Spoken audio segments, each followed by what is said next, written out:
Hello, everyone, and welcome to Wake Up Your Superhero. Put the power of your health back in your own hands.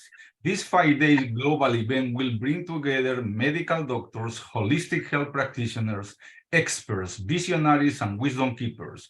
We will hear the perspective of leaders and practitioners that will address what we need to put the power of our health back in our own hands. Understanding that we each have the power to heal ourselves, discovering and recognizing that our main potential and the real hero is within us. Speakers will share their knowledge, experiences, and wisdom that will guide attendees to revitalize and reshape our lives so we can take a quantum leap toward creating marvelous health from within. I am your host and the creator of this event, Dr. Fernando Berrios, and today I am thrilled to present Russell Mariani. Thank you, Russell, for being here today. Thank you, Fernando. I'm very happy to be here. It is a pleasure having you here today. Russell Mariani is a health restoration specialist. He is a health educator and digestive wellness expert in private practice since 1980. He is the co-founder of the Center for Functional Nutrition.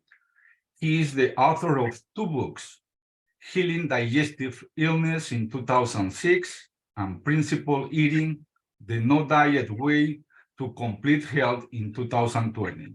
He is passionate about teaching others how to be and become more proactive in their own self-care.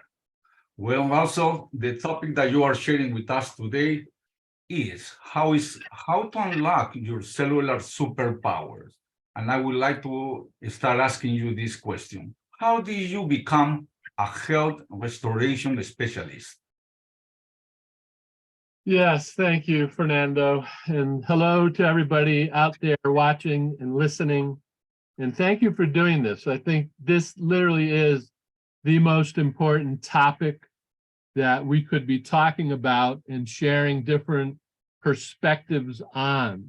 To me, the ultimate superpower is understanding that the healer that we seek is inside our own body and learning how to cooperate with those almost miraculous self-healing capabilities is the most important thing we can learn and the most important thing we can do every day.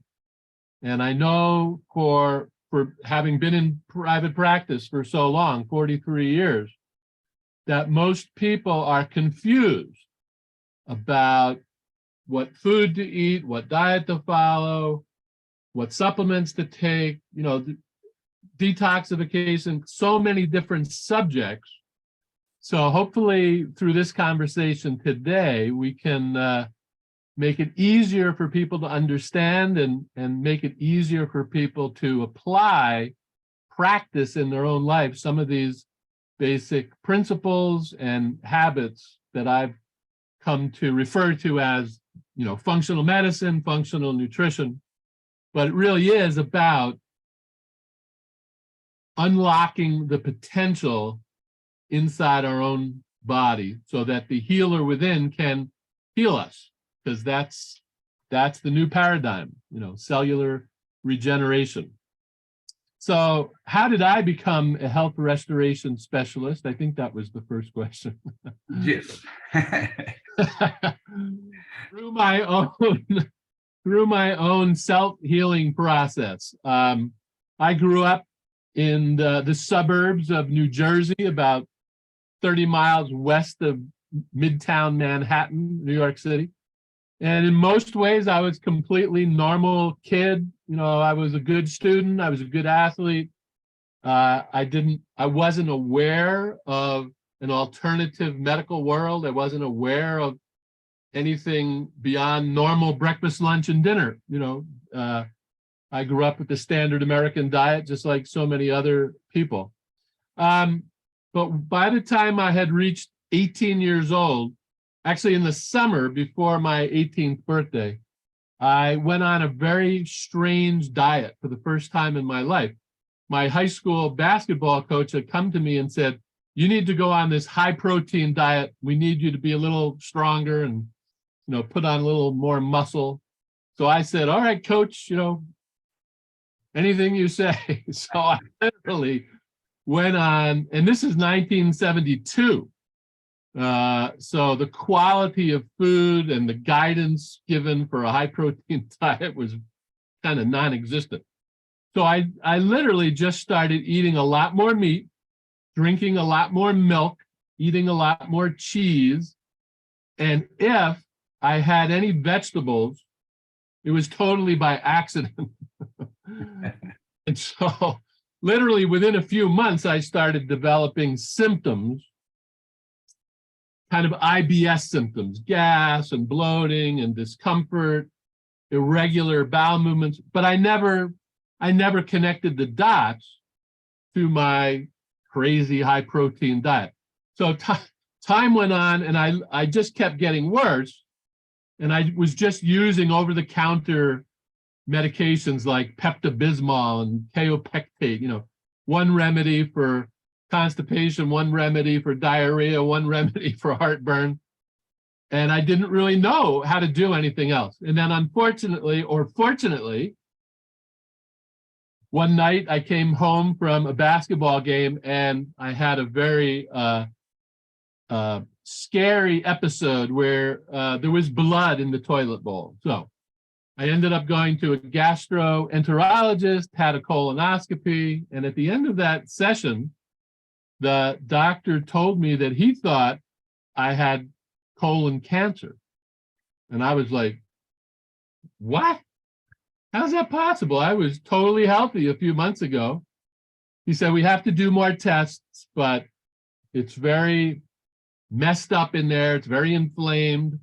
You have active ulcers. It's not good at all. And I was like, the first question I asked him was, does this have anything to do with my diet? Because by then, I thinking, what the heck? Have I changed anything radically in my life, in my diet? And his answer changed my life because he said, no, it has absolutely nothing to do. Your diet has absolutely nothing to do with your current condition and your symptoms. And I said, well, how did this happen? And he said, stress, and left it at that, left the room. Now I came back 3 weeks later to see him, and he said, I have good news. And now in the 3 weeks between that first meeting and the next meeting, I went to the library. We didn't have an internet. There were no computers. So I went to my local library and started trying to research colon cancer connected to diet and health, diet and disease. And I actually found about 3 or 4 books, even way back then, 1973. So, and one of the chapters, I read a couple of sentences that said the lack of dietary fiber in the diet is responsible for a higher incidence of colon cancer, inflammatory bowel disease, etc. So I was like, bingo, that describes my situation. So I went back to the doctor.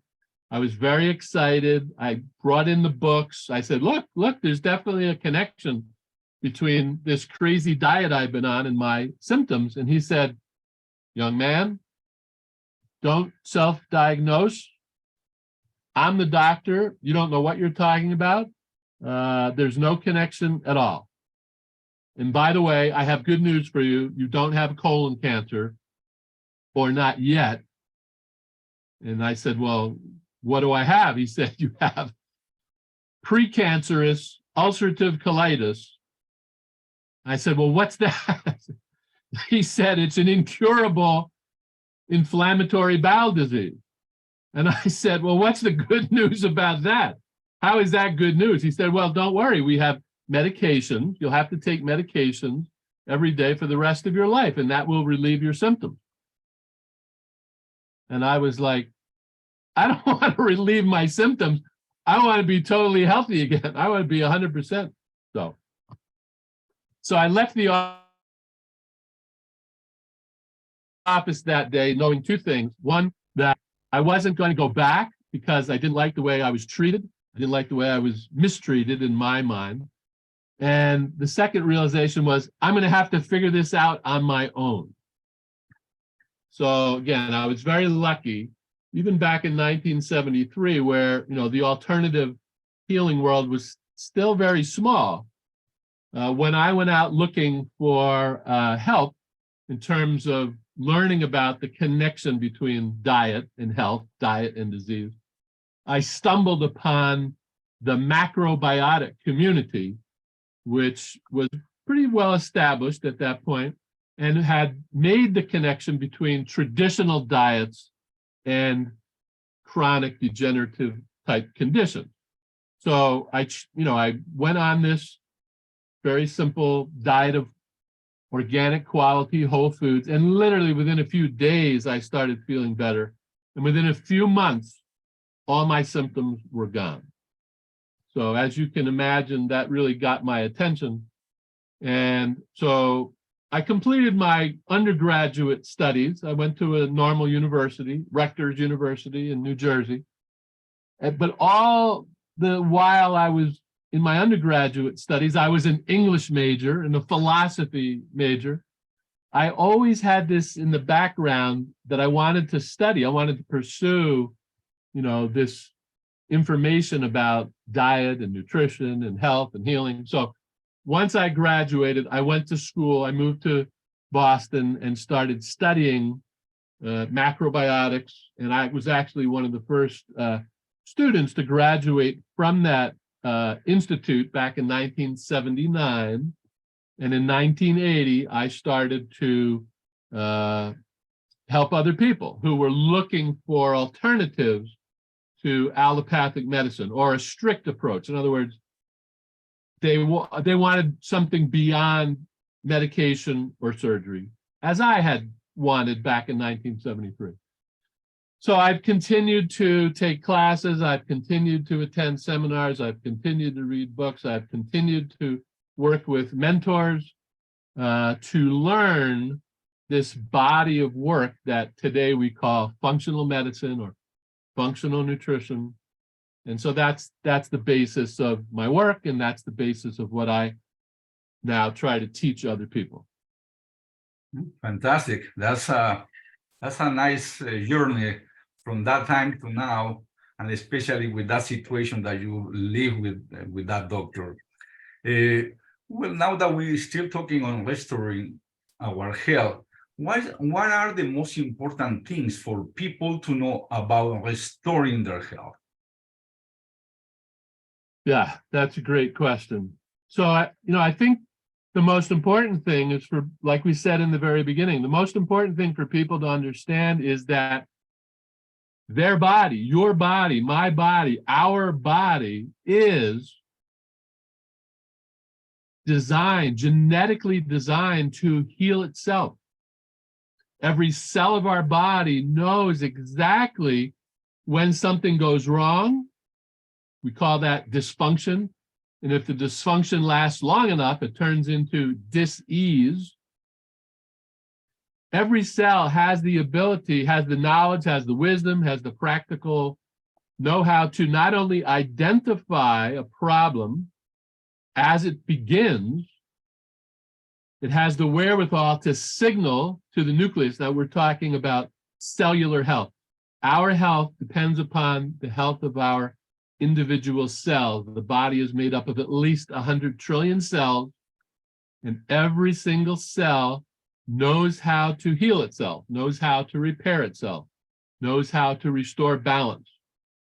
But the difference is, do I know how to cooperate with those innate abilities so that the cells can repair themselves? The cells make up tissue, the tissue makes up organs, the organs make up systems. So that's basically the foundation for our health, our cellular health. So that's the most important thing, that the cells of our body are the foundation, and they have an ability to identify problems as they're arising and repair those problems before they turn into a serious set of symptoms and before they turn into a serious set of conditions, which we call disease. I always like to hyphenate that word and break it into two smaller words, dis-ease. Because in my current understanding, and I just attended a 5-day symposium in New York City, focused completely on functional medicine and how to teach patients how to become more proactive in their own self-care, how to regain their superpower so that they can heal themselves. So the first idea is that this ability exists. And so in functional medicine, we call that the first principle is the body is constantly healing itself. Every cell, every organ, every system is designed to maintain health. And in medicine and physiology, we refer to this principle as homeostasis. Mm-hmm. Like right now, you're breathing in and out, and you're not controlling that. It's happening naturally. It's happening easily. Your kidneys are filtering your blood right now as we're talking. Your liver is manufacturing enzymes. All your internal organs are doing this amazing work to keep you well, and that's called homeostasis. So the insight of functional medicine, functional nutrition, is that when it comes to the choices and the decisions that you and I make every day, especially the choices about what we eat for breakfast, lunch, dinner, snacks, what beverages we consume, whether or not we're hydrated, what supplements we take, and what medicines we take, if we take any. And a lot of people do take medication. Nothing is neutral. Not one of those choices or decisions that we make has a neutral or no impact on our physiology. None of those choices we make every choice that we make has an impact on homeostasis, has an impact on our physiology. And that impact is either helpful or harmful. I use the words complementary or insulting. Complementary habits, complementary choices, complementary foods, complementary supplements help our body to either restore homeostasis or maintain homeostasis. Or you could even think of optimizing homeostasis, optimizing these self-healing abilities. But if we engage in insulting habits and behaviors and foods like junk food and highly processed food, then those choices literally push the body out of balance and harmony, push the body out of homeostasis. And when the body goes out of homeostasis, it tries to warn us immediately. It tries to inform us immediately. So it'll produce a headache, or it'll produce a cramp, or it'll produce inflammation, or it'll produce anxiety.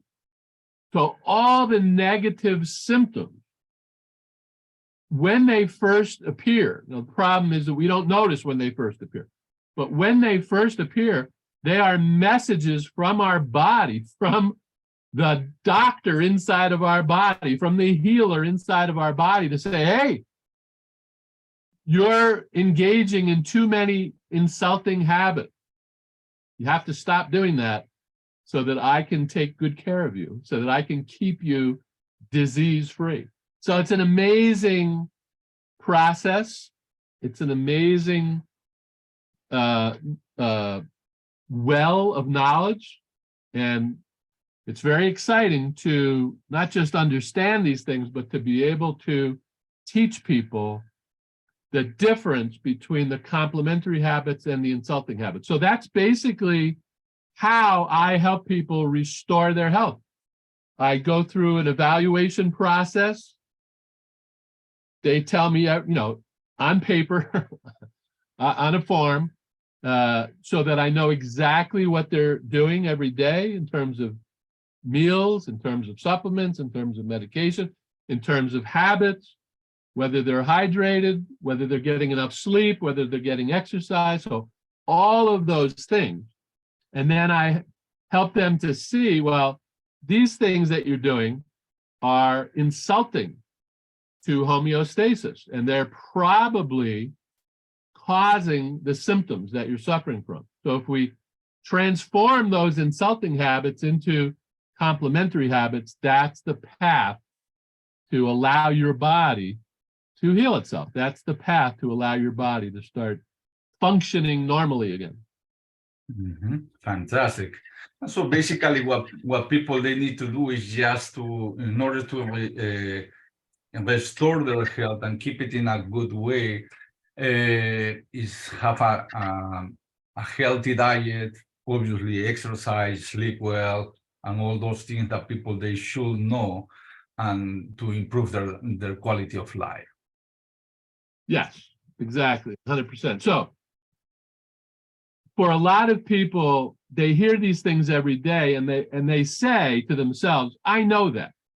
You know, I know I should get more sleep or better sleep. I know I should eat a better diet.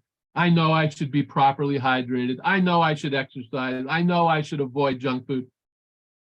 Everybody knows these things, but they don't necessarily practice them. And maybe most importantly, they're not confident that if they make changes and maintain those changes, that it's going to make any difference. Okay.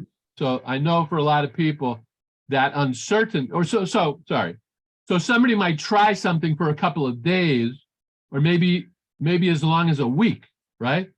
But depending on the nature of their imbalance, depending on how long they've been out of balance, it might take longer than a few days or a week to allow their body to get back into homeostasis so that those negative symptoms disappear. So I and several colleagues over the years have identified 7 distinct and interconnected root cause areas.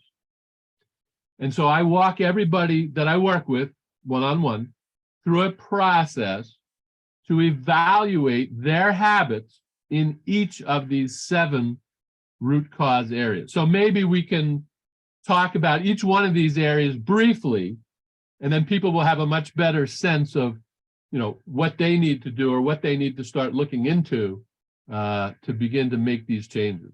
Yes, please. If you can talk about it briefly, each one will be fantastic. That way people can really know and understand what changes they should do, because that's what they need. That's the reason that our audience, they are here to learn and change their life in the best way. Okay, great.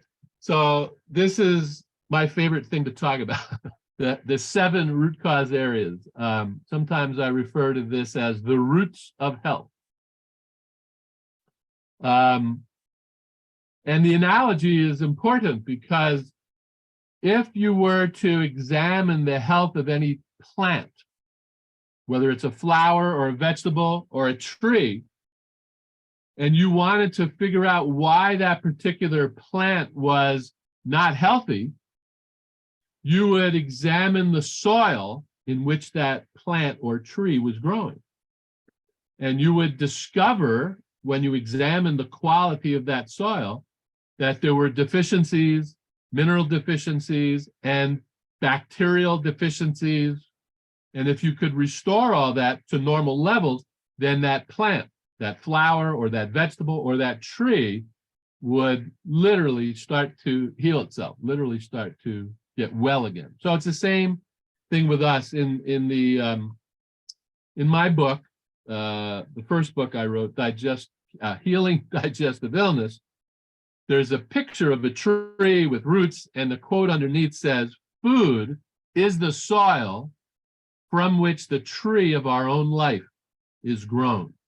Food is the soil from which the tree of our own life is grown. So this is not only is food so important, but the roots of our health are literally in our intestines, and we'll get to that in a minute.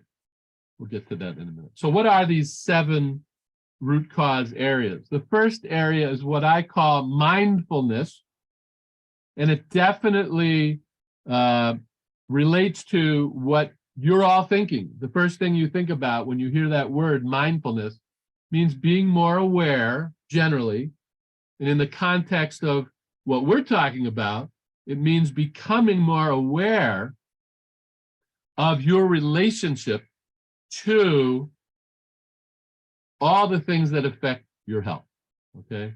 Being more aware on a moment-to-moment basis of the things that nourish you best and the things that could be poisoning you. So, for example, most people right now, before they learn anything new, they could sit down and take out 2 pieces of paper and based just on what we've talked about so far and everything that they currently know about nutrition and health, they could make a list on 1 piece of paper of all of their insulting habits that they engage in right now every day. They're not exercising enough. They know they're not hydrated.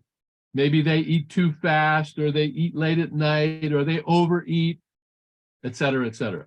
So they could make that list on 1 piece of paper, and then on the other piece of paper, make a list of the complementary habits that they are not just aware of, but that they practice every day, or they try to practice every day. And so just with those 2 lists, before we talk about anything else and before they would learn about anything else, most people, if they're honest with themselves, they can look at those 2 lists and say, okay, I definitely should change these 2 or 3 or 4 things right away. And if I did that, and then, either eliminated these few insulting habits and practiced these few complementary habits, and I did it every day for at least 7 or 10 or 14 days, they would see and feel a shift in their physiology. They would experience an improvement in their health. And for many people, just doing that 1 simple exercise gives them enough confidence to pursue the other 6 root cause areas. Okay, so that's root cause area number 1, mindfulness. And it has to do with habits. For example, when we talk about nutrition and food and digestion, literally one of the most important things that everybody should do, can do, and already knows that they should do is chewing their food properly. Because when you chew your food properly, your body produces the enzymes necessary to break down those foods. For example, complex carbohydrates are all broken down in the mouth. If they don't get broken down in the mouth, they don't get broken down in the stomach, and they don't get broken down in the intestine.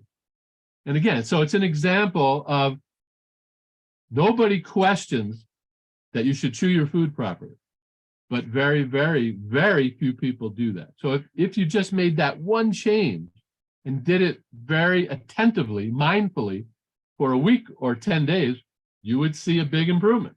Okay. So the second root cause area is hydration, what I call proper daily hydration. And again, nobody disagrees with that. Everyone, if we took 100 people off the street, 100 people would say, oh yes, absolutely. Proper daily hydration is an essential health habit. But that doesn't mean that they're doing it properly and consistently every day. So we talked about cells in the beginning, cells being the foundation of our health. So literally, the 55 to 75% of the physical structure of every cell in our body is water. Mm-hmm. Now, it's not H2O, It's water. It's a substance, as you know, called cytosol. It's cellular fluid, and it's infused with enzymes and hormones and micronutrients and oxygen and all the things that the cell needs in order to function properly. But if, for example, if your body needs 64 ounces of water a day to be properly hydrated, and I'll explain, where I get that number from. The number varies from person to person. If your body needs 64 ounces and you're only drinking 32 ounces,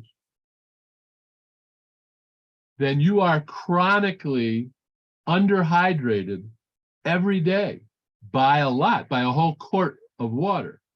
And so again, if you remember what I mentioned earlier, as soon as your body starts to go out of balance, as soon as it starts to move out of homeostasis, and if you don't drink enough water every day, your body will go out of homeostasis.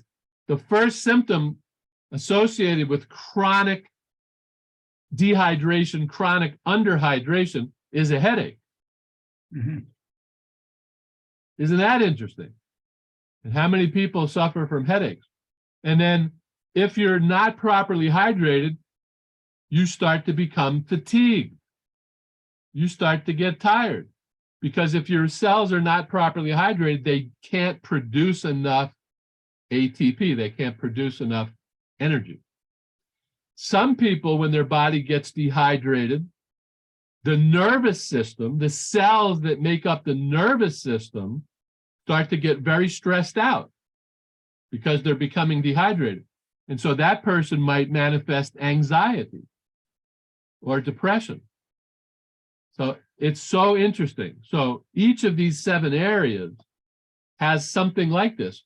1 or 2 simple changes can make all the difference in the world. So I was chronically dehydrated most of my adult life and never knew it. Did not know it. I suffered from occasional, not every day, but occasional clinical depression and occasional anxiety attacks. And I went to so many doctors. I went to so many alternative practitioners, and nobody ever asked me about how much water I drank. But back in 1997, I met a medical doctor named Dr. Batman Gelij. He's an Iranian doctor, grew up in Tehran, did his medical studies in London.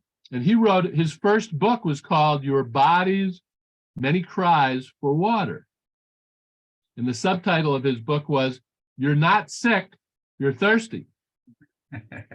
He made the connection between every single chronic degenerative condition, that part of the root cause of every chronic condition was what he called unintentional chronic dehydration. And his formula was very simple. We are supposed to drink half our body weight in ounces of water per day. So I weigh 200 pounds. That means I drink 100 ounces of water a day. Now, when he first explained this to me, I was like, there's no way I can do that. I probably never drank more than 24 ounces a day. And I was trying to explain to him, I had a session with him over the phone. He was very generous with his time. I was very cynical and very skeptical. I said, we called him Dr. B for short because his last name was so difficult to pronounce. I said, Dr. B, you don't understand. I already wake up 4 or 5 times a night to pee. If I drink 100 ounces of water, I'll never sleep. And he said, you don't understand that your bladder and kidneys are dehydrated. And because your bladder in particular is dehydrated, it's inflamed, it's irritated. And so it only retains a certain amount of urine. That's why you feel this urgency all the time. And I was like, wow, what if that's true? So make a long story short, I started doing the next day, what we call the water cure, drinking half my body weight in ounces of water. We add a little bit of sea salt to the water because that contains minerals and trace minerals. And I went from waking up 4 or 5 times a night to waking up only once a night. So that was pretty amazing. And then about 14 days into doing this, and I was at that time in one of these periods of clinical depression, the depression lifted, and I mean lifted 100%. And from that day in March 1997 to this day, the last day of February 2023, I've never had another anxiety attack, and I've never had another moment of depression because I have made sure I was properly hydrated every single day. So again, it's a transformational health habit. Everyone knows, everyone agrees, but very few people know how to do it correctly. So, how are we doing on time? Well, we have like 20 minutes more. Okay. So I want to mention so I'm going to mention briefly the other 5 root cause areas, then I'll go back and just say a little bit about each one. So root cause area number 1, mindfulness. Root cause area number 2, proper daily hydration. Root cause area number 3, micronutrient deficiencies. Root cause area number 4, macronutrient imbalances. Root cause area number 5, intestinal dysbiosis. Root cause area number 6, oxidative stress. And root cause area number 7, redox signaling. So again, I'll just go back and just say a few words. I know I talked a lot about the first 2, but I'll try to keep this very brief. And then, you can ask questions about any one of these 7 areas. So root cause area number 3, micronutrient deficiencies, simply means vitamins, minerals, trace minerals, amino acids, essential fatty acids, pigments like chlorophyll. In other words, the reason we eat food is twofold. We get macronutrients, protein, carbohydrate, and fat, and we get micronutrients, which are the little things that you cannot see. You walk down the supplement aisle and there's like 1,000 different options and choices. And most people are very confused by that. So every cell of our body has a little shopping list and has very particular micronutrients that they need. Your liver cells may have a different shopping list than your kidney cells, than your brain cells, than your nerve cells. So we need a full spectrum of micronutrients, not just vitamins, but vitamins and minerals and trace minerals, et cetera, et cetera. So I have used for the last 35 plus years a superfood, a type of blue-green algae to help people address and resolve their micronutrient deficiencies. And there are more and more superfoods that are coming into the marketplace. But that's the basic idea behind a superfood. Most people know them as, a multivitamin or multi-mineral supplement. So yes, we do need a good multivitamin, multi-mineral. And I look to foods that in their normal, natural, organic growing process end up with a lot of micronutrients in them. So to me, that's the best way to address micronutrient deficiencies. There's a lot more to it, but essentially that's it. And then root cause area number 4 is macronutrient imbalances. And this refers to protein, carbohydrate, and fat. What is the best balance between those 3 categories of whole foods? And what is the best diet for most human beings living in a 4-season climate? What should I eat for breakfast, lunch, dinner, snacks? So the first thing to say is that most people are consuming way too much processed carbohydrates.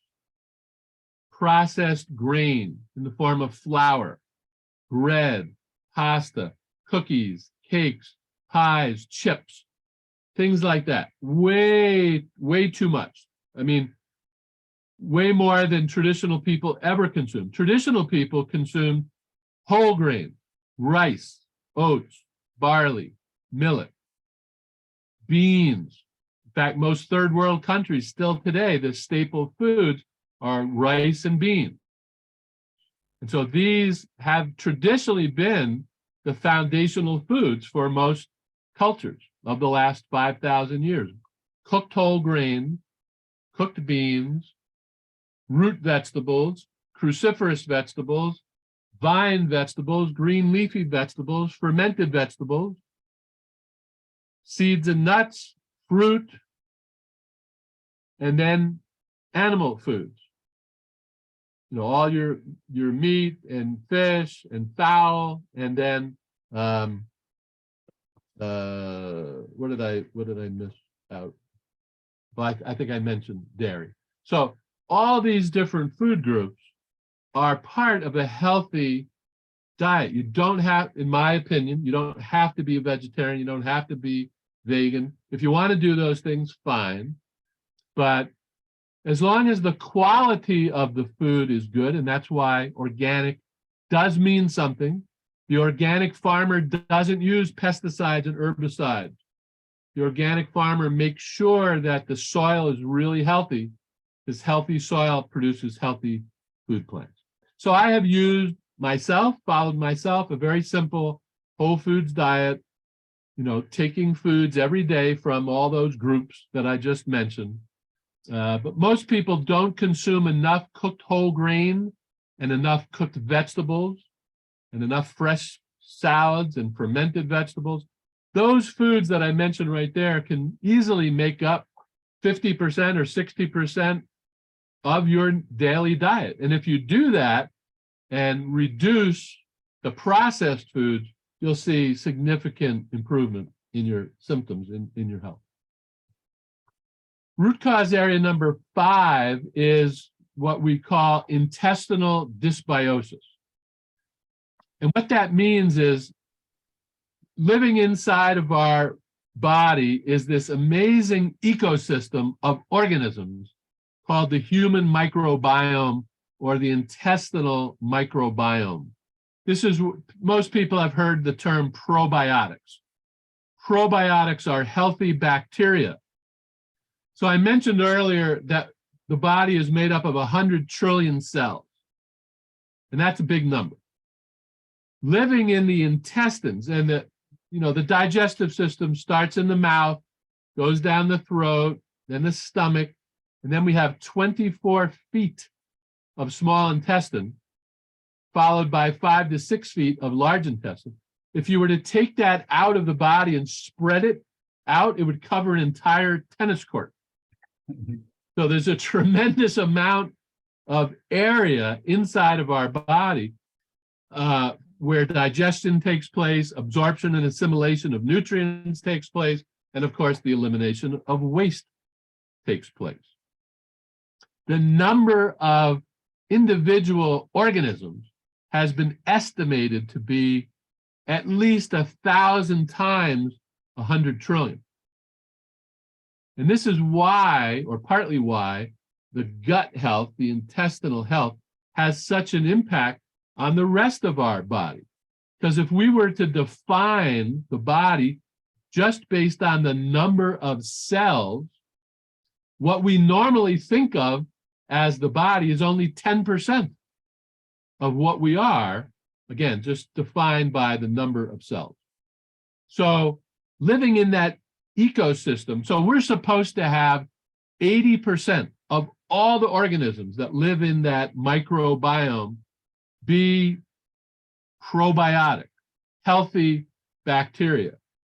And when that's the case, or if that is the case, you would have a perfectly functioning digestive system.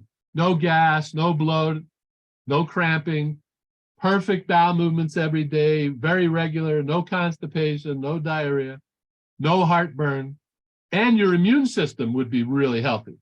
because 80% of the antibody-producing components of our immune system are manufactured in glands called Peyer's patches found in the small intestine. So there's a definite linkage between the health of our gut and the health of our immune system, the health of our gut and the health of our brain functioning. In fact, in many circles, the gut is now referred to as the second brain. And some scientists and researchers feel that it's the brain in the gut is superior to the brain in the head. Isn't that interesting? So intestinal dysbiosis simply means that there's an imbalance between the good bacteria and the bad bacteria. And if you have any type of chronic digestive system problem, then that is the problem. And sometimes it works to just change your diet and make changes in these other, all 7 root cause areas.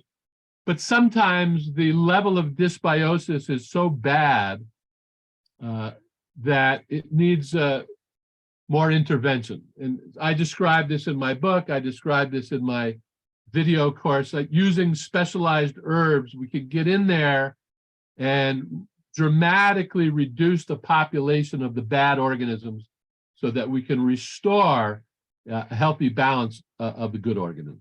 And that we call intestinal symbiosis. So again, I'm trying to explain these things briefly, but everything is explained in great detail in my book and in my video course. So 2 more to go. And again, I'll do it quickly. Root cause area number 6 is something called oxidative stress. Oxidative stress is the buzzword in medicine for inflammation. And so oxidative stress causes inflammation. Inflammation causes dysfunction in the cells. It's like you can think of inflammation as a fire. If you think of your body as a house, and you have inflammation in your knee, that would be like having a little fire in a room in your house. So of course, you want to come into that house, you want to come into that room and put that fire out. And so putting that fire out there's a whole category of supplements called antioxidants. And the word antioxidant means anti-inflammation. Okay, so basically, inflammation is at the root of all dysfunction and at the root of all disease. So all the things that we've talked about so far today, being more mindful, learning about the difference between complementary and insulting habits, being properly hydrated, addressing your micronutrient deficiencies, addressing your macronutrient imbalances, fixing intestinal dysbiosis, all of those things, when you choose complementary, when you make complementary choices, all of those things have anti-inflammatory impacts on our physiology. So I think I'll leave it there in terms of that. And then the last root cause area number 7 is something called redox signaling. And even though it's been around since 1997, and many universities and medical research centers have centers to study redox biology and redox biochemistry, most people are still not aware of what this is. So redox signaling molecules were discovered in 1997. And then in 1998, the Nobel Prize was given in the area of medicine and physiology to the scientists who made this discovery. They're called redox, R-E-D-O-X, which is a made-up word, signaling molecules. They're the smallest molecules ever discovered in our physiology. They're manufactured inside the cell. They're manufactured inside the mitochondria, which are little energy factories inside of our cells, and they are responsible for signaling. They are responsible for communication.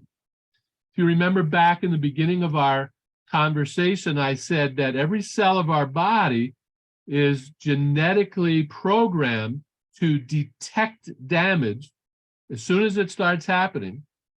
And then it sends a signal to the nucleus. This problem is happening. What do I do? The nucleus then sends back the repair message. Here's what you do to fix that particular problem. Well, that whole mechanism that I just described, the signaling mechanism happens via these redox signaling molecules. So it's very exciting area of science, and there are now redox signaling supplements. So in the same way that we can become deficient in vitamins and minerals, and everybody knows that, the same way we can become deficient in water, the same way we can become deficient in oxygen if we don't breathe properly, if we don't exercise, we now can add a new thing to the list of things that we can become deficient in, and that is redox signaling molecules. So the good news is that there's a company that has figured out how to create a redox signaling supplement. And again, I talk about that in my book. I talk about that in the video course. And it's fascinating. So it's possible, I'll just end on this note. So redox signaling molecules are so foundational to our health, to our cells' ability to detect damage, repair damage, and then maintain health, maintain homeostasis, that you could do everything else that I've been talking about in the other 6 root cause areas and see little progress or no progress if the major deficiency in your body is a redox signaling deficiency or a redox signaling imbalance. So that's how important this whole area of redox signaling is. It's fascinating, and I've benefited myself from taking a redox signaling supplement, and I've been able to help many other people with kind of chronic nagging problems that they weren't able to resolve in any other way. But when they added the redox signaling supplement to the mix, then they had significant improvement. So let me stop there, Fernando. Yes, well, what I can say, Russell, this is fantastic information that you provided to our audience. Talk about all the 7 root causes, the areas that according to health, and so they can have some ideas how the body can be work and all the damage that sometimes we do putting certain things in our body that we can avoid it. But finally, can you just give us briefly, can you just recommend some type of food that people supposed to avoid, like in breakfast, like in lunch and dinner in general, and so that way people can take a little more of your experience? Sure. So that's a great question. So probably the most important change that people can make in their diet is to stop eating processed grains, especially breakfast cereal, processed breakfast cereal, and simply understand that for thousands of years, people ate at breakfast cooked whole grain, like cooked whole grain rice, or cooked whole grain oats, or cooked whole grain barley. In Japan and China and India, they had rice, different types of rice. And in Europe, they had oats and barley primarily as their grains.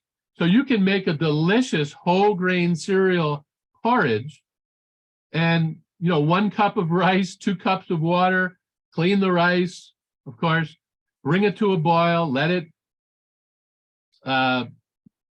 simmer for about 50 minutes or an hour, cook off all the water, just simple boiled rice.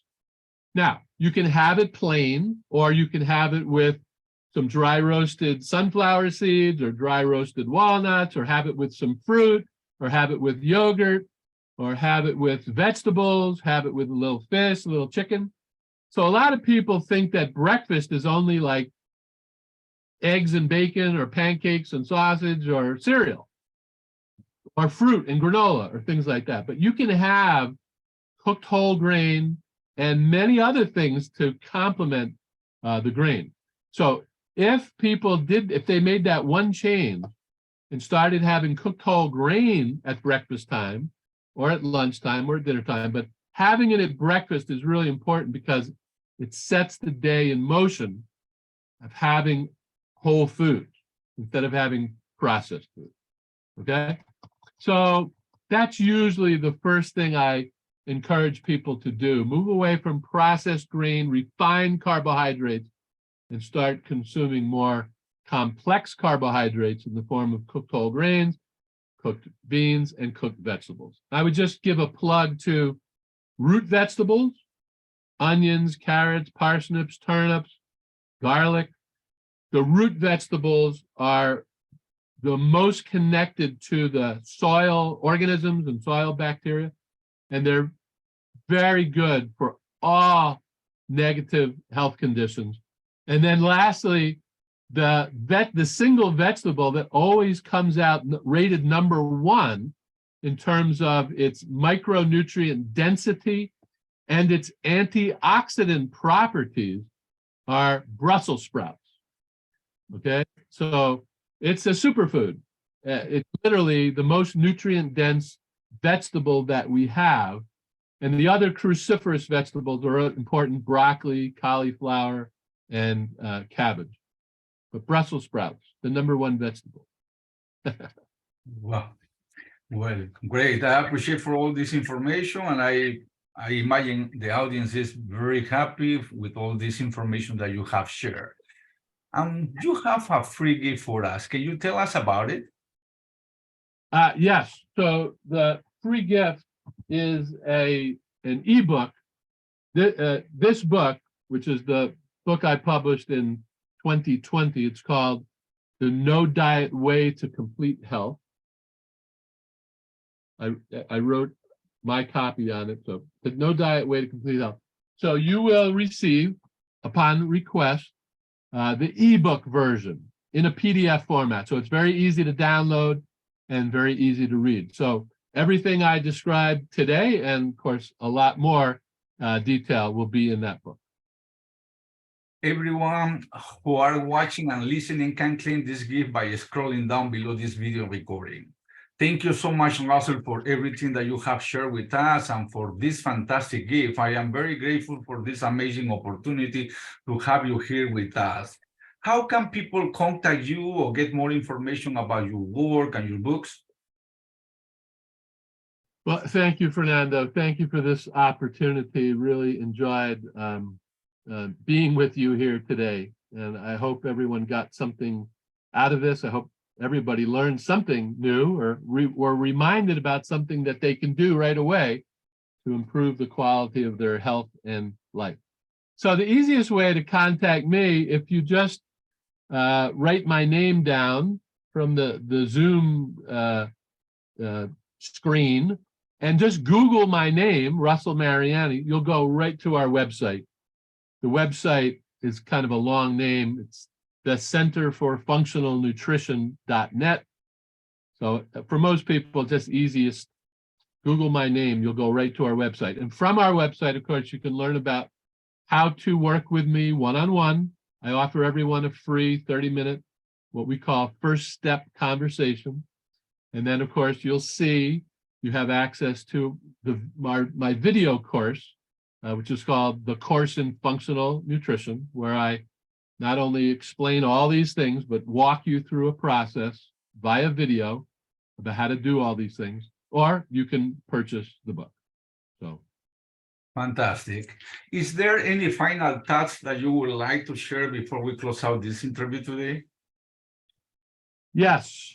I want to thank you again for creating the summit and this whole idea of the superpowers that we have, and that the greatest superpower that each of us possesses is our body really is miraculous.